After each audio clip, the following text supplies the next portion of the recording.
My fiancée posted a photo sitting on her ex's lap with "Sometimes you miss the old days."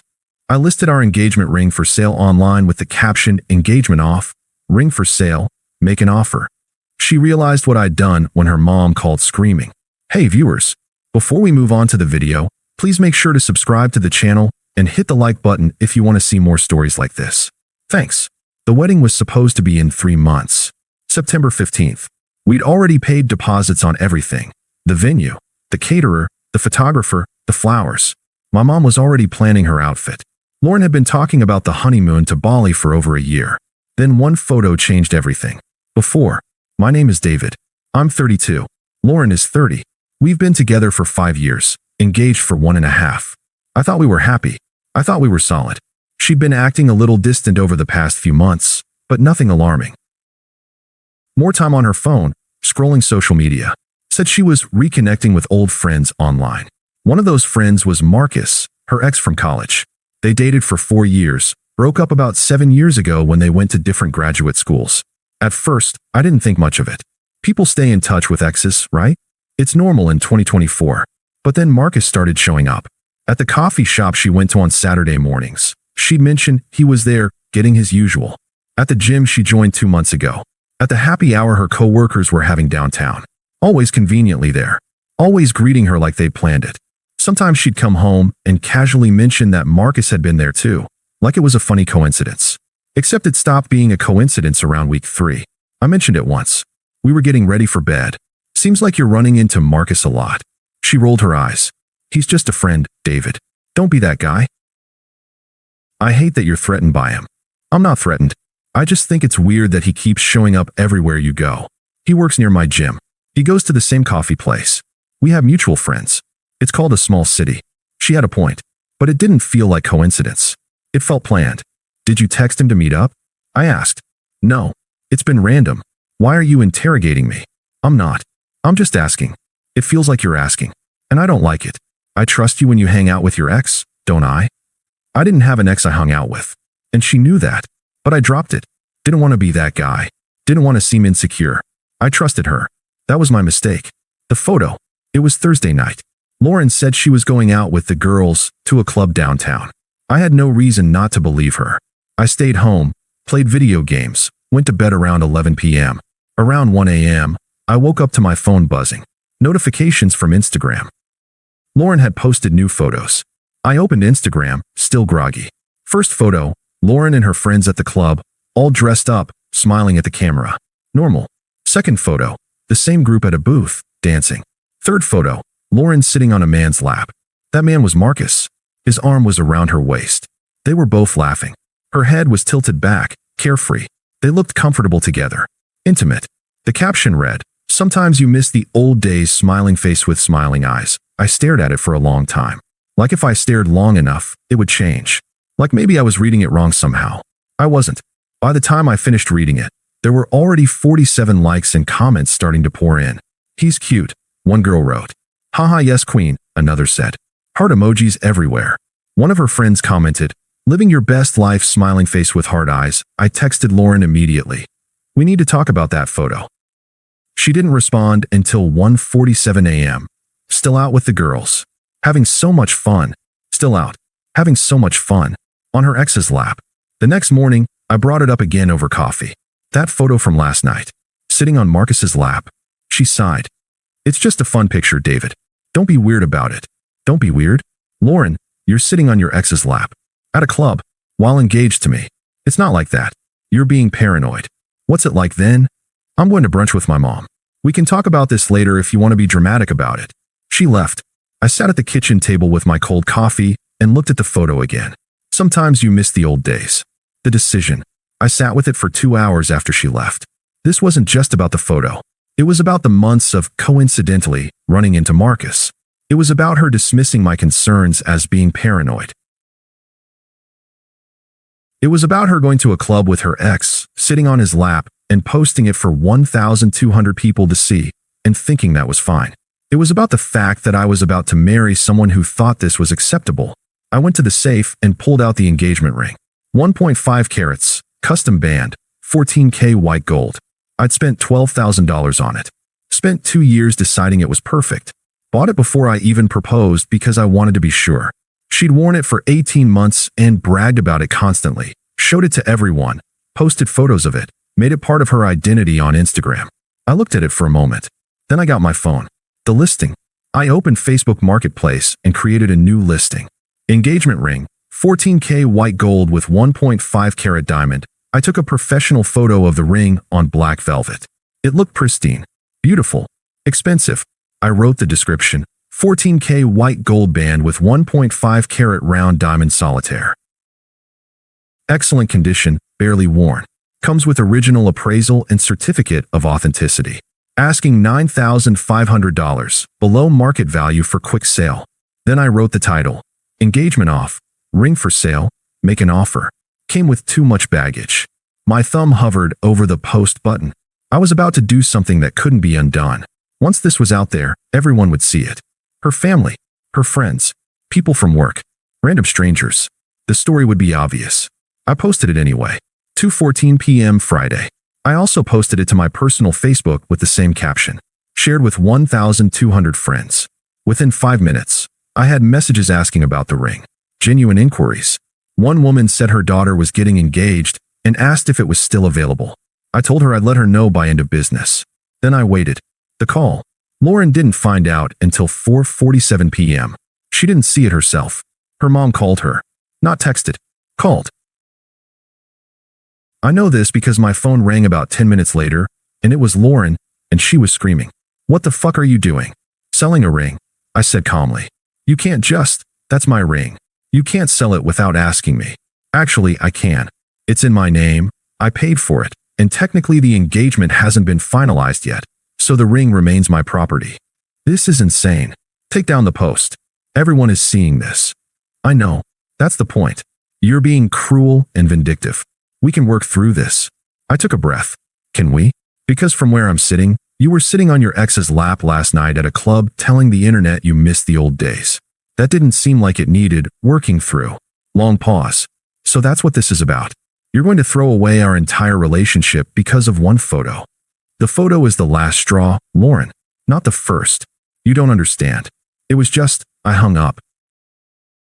She called back 4 times in the next 10 minutes. I didn't answer. She texted, "Please, we need to talk. This is crazy." I didn't respond. The explosion.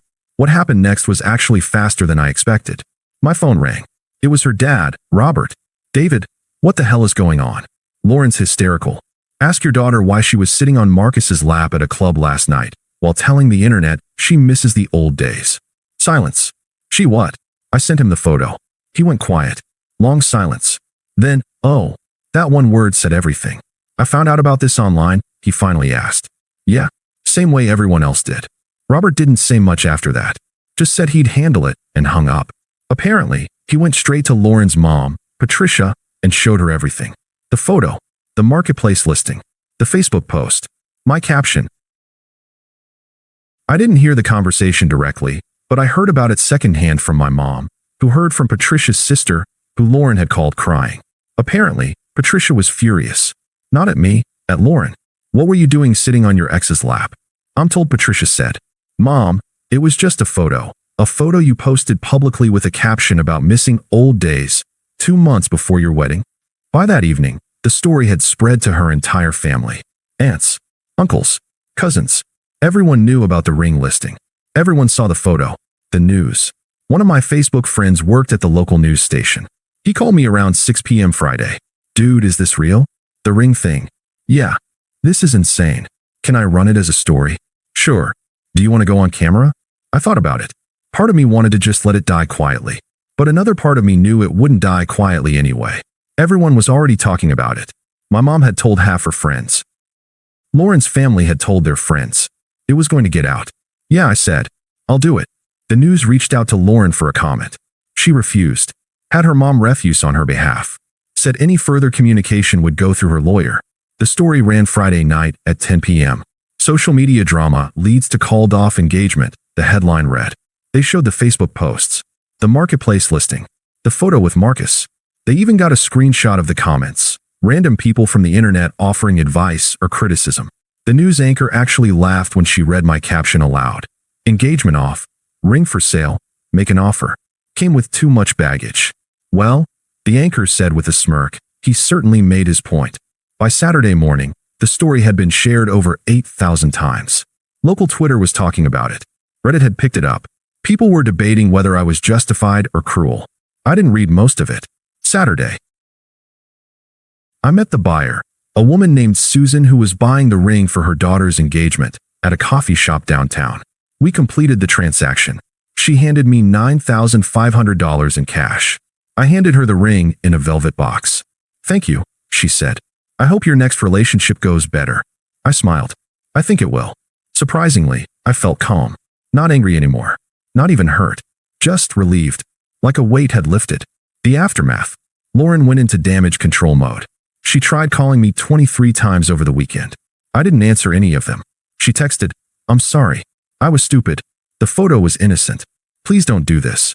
I didn't respond. She posted on Instagram. "Some people twist stories for attention. The truth is between me and the people I love. I'm not responding to negativity." The comments were brutal. People screenshot the photo, the post, my caption. They asked questions. If it was innocent, why post it? Why sit on his lap? What does "miss the old days" mean exactly? She deleted the post after an hour. Then she tried to get my marketplace listing taken down, claiming harassment. Facebook removed it after 12 hours, but by then thousands of screenshots existed. The image was everywhere. Marcus, apparently panicking, commented on the news story, "This is crazy. I'm just a friend. Nothing inappropriate happened." He got ratioed immediately. "Then why was she on your lap?" Someone responded. "Why post that caption?" Another asked. "Nothing inappropriate, but she's engaged to someone else," a third pointed out. He deleted his comment and stopped following Lauren on social media. When she tried to reach out to him on Sunday, he didn't respond. The family fallout. Patricia, Lauren's mom, didn't forgive her quickly. She called me on Sunday to apologize. "I'm sorry, my daughter is an idiot. You did the right thing." "I appreciate that," I said. "But we both know this didn't start with one photo." "What do you mean?" I explained the months of conveniently bumping into Marcus. The late nights. The texts. The vague explanations. The way she dismissed my concerns. Patricia went quiet.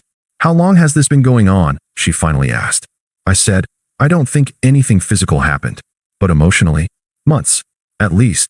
Patricia went back to Lauren and demanded answers. Apparently Lauren broke down and admitted she'd been confused about her feelings for Marcus. That she didn't mean to let it go that far. That she didn't even really want to cheat. She just wanted the excitement of the chase. Patricia called me back Monday morning. She's in therapy now, trying to figure out what she was thinking. "That's good," I said. I meant it. The wedding was officially canceled Monday morning. My lawyer sent a letter to Lauren's lawyer about the deposits. We split the losses 50-50ths. The venue was already rebooking for another couple. The caterer had already taken on a new client. The photographer found another bride who needed September 15th. Life moved on without us. 3 months later, the local news story eventually died down. It had its moment of viral fame. Then people moved on to the next drama. Some Reddit threads still debate it sometimes. Was he right to do it publicly? People ask. Most comments side with me. She was inappropriate. He drew a boundary. Some criticize me. Could have just talked to her privately. I don't engage with any of it. Lauren apparently went into therapy. Real therapy, not just the performative kind. She posted occasionally about her healing journey, but kept it private. Marcus dropped out of her life entirely once the drama started. Turns out he was only interested in the thrill of the forbidden, not the reality of actually being with her. The ring is somewhere in someone else's jewelry box now, on someone's hand. Part of a different love story. I'm doing fine, dating casually. Nothing serious yet, but I'm not rushing. My friends think I handled it perfectly. My parents are proud. Even some of Lauren's family admitted privately that I did the right thing. The reflection. People sometimes ask if I regret going public with it. If I should have just broken up with her quietly, privately, without humiliating her. Here's the thing. I wasn't trying to humiliate her. I was refusing to hide what happened. She chose to post a photo sitting on her ex's lap with a caption about missing old days. She made that public. She shared that with 1,200 people. I simply responded with the truth, that the engagement was off and the ring was for sale. Some people say I was cruel. Maybe I was. But I wasn't unkind. I didn't lie. I didn't exaggerate. I stated facts. And sometimes stating facts publicly is more powerful than suffering silently. She taught me that when she posted the photo. I just took the lesson further. Now, 6 months after the breakup, Lauren emailed me. Just once. Subject line, "I'm sorry." She apologized for the photo, for her behavior, for not respecting my concerns when I brought them up. She acknowledged that she was emotionally unfaithful. She said she'd been in therapy for months and understood now that she was seeking validation from Marcus because she was insecure about herself. She didn't ask for forgiveness. She just wanted me to know. I read it once. Appreciated it. Didn't respond. I was already moved on. The ring is gone. The wedding is canceled. The relationship is over. And I'm okay with that. Because I learned something important. Sometimes the most powerful response to betrayal isn't revenge or silence. It's simply the truth, told loudly enough that everyone can hear it. She posted her truth publicly. I just responded in kind. And that made all the difference. Thanks for watching. Make sure to subscribe to the channel and hit the like button. What do you think about this story? Share it in the comments.